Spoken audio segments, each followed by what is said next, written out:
حضرت عبداللہ بن مسعود رضی اللہ عنہ سے روایت ہے کہ صحابہ میں میراث کے مسائل کی سب سے زیادہ جاننے والے علی تھے۔ ایک عورت حضرت علی کے پاس آئی کہ آپ کے قاضی صاحب نے مجھے میراث میں 1 دینار دیا ہے، حالانکہ میرے بھائی نے 600 دینار ترک کر چھوڑا ہے۔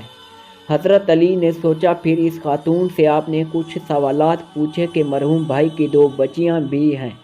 عورت نے ہاں میں جواب دیا۔ فرمایا 2-3 وہ لے گئیں، یعنی 6 میں سے 400 دینار۔ پھر پوچھا کہ مرحوم کی ماں بھی زندہ ہے؟ عورت نے ہاں میں جواب دیا۔ فرمایا 1/8 وہ لے گئیں، یعنی 600 میں سے 75 دینار۔ پھر پوچھا کہ بی بی کیا تمہارے 12 بھائی بھی ہیں؟ اس نے ہاں میں جواب دیا۔ فرمایا 24 دینار وہ لے گئے، تو آپ کا 1 دینار بنتا ہے اور قاضی صاحب کا فیصلہ صحیح ہے۔